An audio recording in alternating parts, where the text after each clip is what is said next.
Hello friend, welcome to my channel full concept tutorial में। देखिए, paramedical के लिए काफ़ी इंपॉर्टेंट क्वेश्चन लिखा है मेंसुरेशन का 2025 के लिए। अगर आप नए हैं तो चैनल को सब्सक्राइब कर लीजिएगा। इस अगर पीडीएफ को प्राप्त करना चाहते हैं तो हमारे चैनल टेलीग्राम चैनल से जाकर वहाँ पर जुड़ जाएगा। उसका नाम है जयप्रकाश गुप्ता। डिस्क्रिप्शन में लिंक दे देंगे। यहाँ पर देखिए क्वेश्चन पाते हैं। तो पहला क्वेश्चन क्या है, यहाँ पर एक आयत की लंबाई 12.1/2 सेंटीमीटर है और चौड़ाई यहाँ पर क्या है 3.1/2 सेंटीमीटर है। तो इसकी परिमिति ज्ञात करना। देखिए, आयत का परिमाप क्या होता है, इसका होता है 2 × L + B होता है। हो गया। अब देखिए लंबाई यहाँ पर कितना है 12.1/2 है।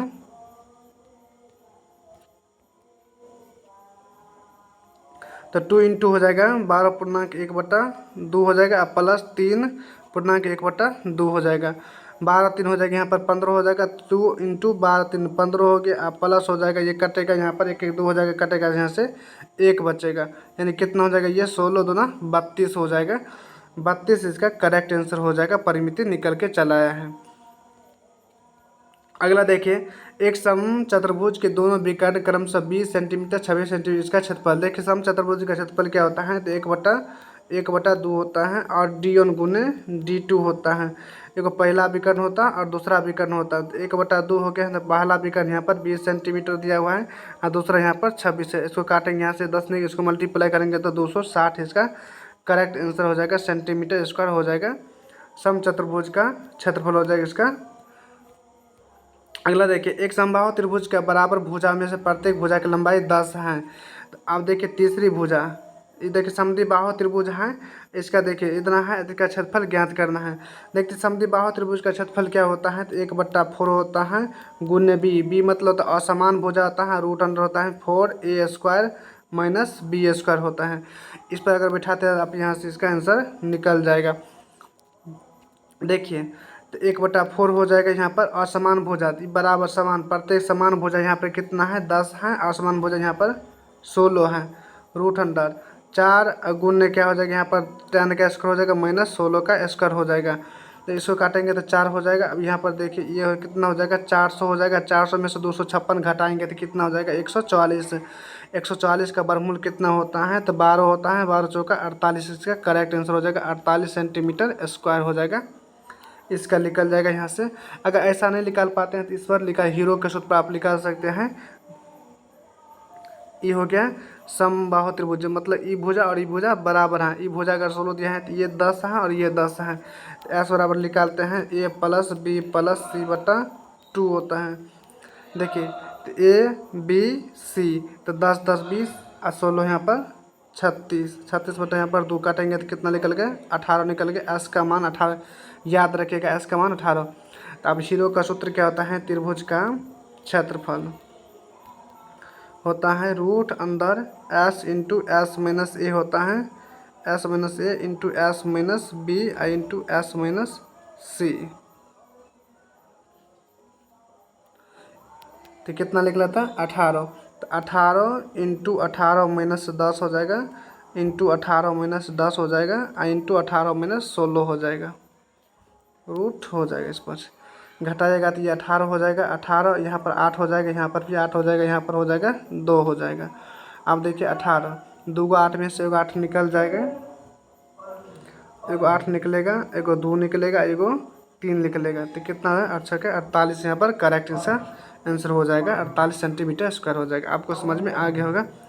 देखिए, एक वर्ग की भुजा यहाँ पर 4√2 मीटर है। तो इसका विकर्ण निकालना है। देखिए, वर्ग है तो वर्ग का विकर्ण कौन होता है, तो ये वाला ये क्या है विकर्ण होता है। अगर ये 4√2 है, अगर ये 4√2 है तो इसका निकालना है तो क्या हो जाएगा, ये वर्ग का विकर्ण बराबर क्या होता है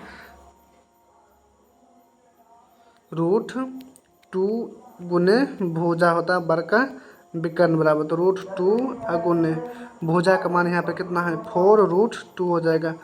यहाँ पर कितना हो जाएगा, ये 4 हो जाएगा। इसका मल्टीप्लाई करेंगे रूट का रूट, तो 2 ये हो जाएगा। यहाँ से 4 दूना 8 हो जाएगा। इसका करेक्ट मीटर स्क्वायर हो जाएगा। यहाँ पर इसका मीटर हो जाएगा वर्ग, मतलब इसका विकर्ण ये 8 निकल के आएगा। अगला देखिए, यहाँ से एक वर्ग का प्रत्येक विकर्ण 14 सेंटीमीटर है। तो इसका क्षेत्रफल निकालना है। तो देखिए विकर्ण दे रहा है, तो वर्ग का विकर्ण बराबर क्या होता है, तो √2 गुने भुजा, ये मतलब भुजा हो गया बराबर यहाँ पर 14√3 हो गया। देखिए यहाँ मिसप्रिंट हो, यहाँ पर 2 होगा, यहाँ से ये 2 हो जाएगा। अब देखिए यहाँ से a बराबर कितना हो जाएगा, यहाँ से ये कटेगा, दोनों कटेगा तो यहाँ से 14 बचेगा। वर्ग का क्षेत्रफल क्या होता है, तो भुजा स्क्वायर होता है, यानी a का स्क्वायर होता है, तो 14 को स्क्वायर कर दिएगा तो 196 इसका सेंटीमीटर स्क्वायर हो जाएगा वर्ग का क्षेत्रफल। आ गया होगा समझ में। अगला देखिए यहाँ से, एक समलम चतुर्भुज की समांतर भुजा 21 सेंटीमीटर और 41 सेंटीमीटर, उसकी ऊंचाई यहाँ पर 18 सेंटीमीटर है। समलम चतुर्भुज का क्षेत्रफल ज्ञात करना है। देखिए समलम चतुर्भुज क्या होता है, ऐसे करके उसका फिगर होता है। देखिए ये ऊंचाई हो जाता है, ये पिछला क्या होता है, ऊंचाई होता है, ये हो जाएगा समांतर भुजा, समांतर भुजा ये हो गया। तो यह इसका क्षेत्रफल क्या होता है, 1/2 गुने h होता है इंटू a प्लस b, यानी समांतर भुजा का योग होता है। तो 1/2 हो गया है। देखिए ऊंचाई यहाँ पर हाइट कितना है, तो हाइट यहाँ पर 18 दिया हुआ है। यहाँ पर a प्लस b, यानी इस दोनों को जोड़िएगा तो यहाँ पर कितना हो जाएगा, 2 हो जाएगा, 6 हो जाएगा। इसको काटेगा तो 9 हो जाएगा। इसको गुना करिए 62 के 9 से, 62 को 9 से, 9 दूना 18 का 8, हाथ में 1 हो जाएगा, 9 54 5 हो जाएगा, यहाँ पर 55 558 इसका सेंटीमीटर स्क्वायर हो जाएगा समलम चतुर्भुज का क्षेत्रफल। आपको समझ में आ गया होगा।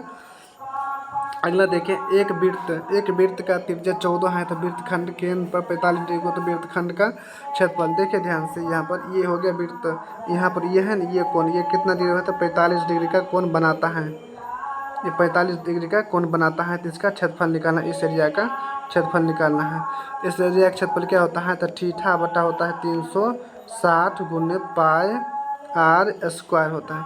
तो देखिए यहाँ पर,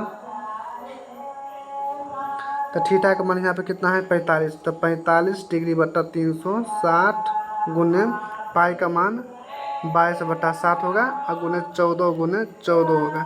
इसको अगर सॉल्व करते यहाँ से आपका 7 दूना 14 कट गया, 45 से काटिए 5 से कट गया, ये कट गया, 14 हो गया। इसको काटिए 45 से, 45 दूना 90, 4 से कट रहा है, पंचों का 20 के 0 हाथ में 2 आ रहा है, 4 से नहीं कटेगा, ये 45 90 8 से कटेगा, 8, ये 8 से, यहाँ से ये 8 से कट जाएगा, ये 8 आ गया यहाँ से, 8 चौक 32, पंचों का 8 पंचों 40 से ये कटे, 8 से कटेगा, यहाँ से काटेंगे तो ये 4 से कटेगा, यहाँ से 4 से कट गया, ये 14 है, ये 11 हो जाएगा, ये 7, 11 गुने 7 यानी 77 इसका आ जाएगा आंसर, इसका 77 सेंटीमीटर स्क्वायर हो जाएगा। आपको समझ में आ गया होगा। अगला देखिए यहाँ से, देखिए थीटा के मान 360 डिग्री है, तो चाप का मान ज्ञात करना। यदि 42 वृत्त का त्रिज्या कितना है, वहाँ पर चाप का क्षेत्रफल ज्ञात करना है। यहाँ पर त्रिज्या 42 सेंटीमीटर दिया हुआ है, इसका थीटा तो 60 बटा हो जाएगा, यहाँ पर 360 हो जाएगा, गुने पाई का मान 22/7 हो जाएगा, और गुने आर का मान यहाँ पर 42 गुने 42, 0 कट गया, 6 के 36, ये 6 आ जाएगा। इसको काटेंगे तो ये 6 7 42, 7 से कट गया दोनों, यानी 22 और 42 बचा है, तो गुना करिए, 2 दूना 4, 2 दूना 4 हो गया, कितना हो जाएगा, इसको गुना करिए 42 को, 84 और 84, 4 12 9, 900 यहाँ पर 24 सेंटीमीटर स्क्वायर इसका करेक्ट आंसर हो जाएगा। अगला दिया है कि एक अर्धवृत्त की त्रिज्या यहाँ पर 49 सेंटीमीटर है, तो उसका क्षेत्रफल ज्ञात करें। देखिए अर्धवृत्त का क्षेत्रफल क्या होता है, पाई आर स्क्वायर बटा 2 होता है, हो गया। देखिए पाई का मान 22/7 गुने आर का मान यहाँ पर 49 गुने 49 हो जाएगा, बटा 2 हो जाएगा, ये 7 हो जाएगा। इसको काटेंगे तो 11 हो जाएगा, तो 11 7 77 और 49 को मल्टीप्लाई कर, 49 गुने 77 को मल्टीप्लाई करिए। देखिए यहाँ से इसको मल्टीप्लाई करेंगे 7 से, तो कितना हो जाएगा, ये देखिए ये 3 4 3 हो जाएगा, 4 3, इसको 7 इसमें से निकाल, 7 से अगर मतलब इसमें 7 7 10 7 70 11, और फिर इसको 11 से मल्टीप्लाई करिए, तो 3 4 3 7, 4 3 7 और 3 हो जाएगा, यानी इतना इसका क्षेत्रफल निकल के आ जाएगा अर्धवृत्त का। देखिए एक अर्धवृत्त का त्रिज्या यहाँ, जिसका परिधि ज्ञात करने के लिए, अर्धवृत्त का है ना यहाँ पर परिधि, देखिए ऊपर जो ये घूमता है ना इतना दूर, ये हो जाता है पाई आर होता है, और यहाँ से ये आर प्लस आर होता है, तो यहाँ पर ये कितना होगा 14 हो जाएगा, 14 तो 28 इधर का हो जाएगा, तो प्लस 2r हो जाएगा। यहाँ देखिए दोनों r जोड़ेंगे तो 2r हो जाएगा। यहाँ पे पाई आ रहा है तो पाई का मान कितना आता है 22/।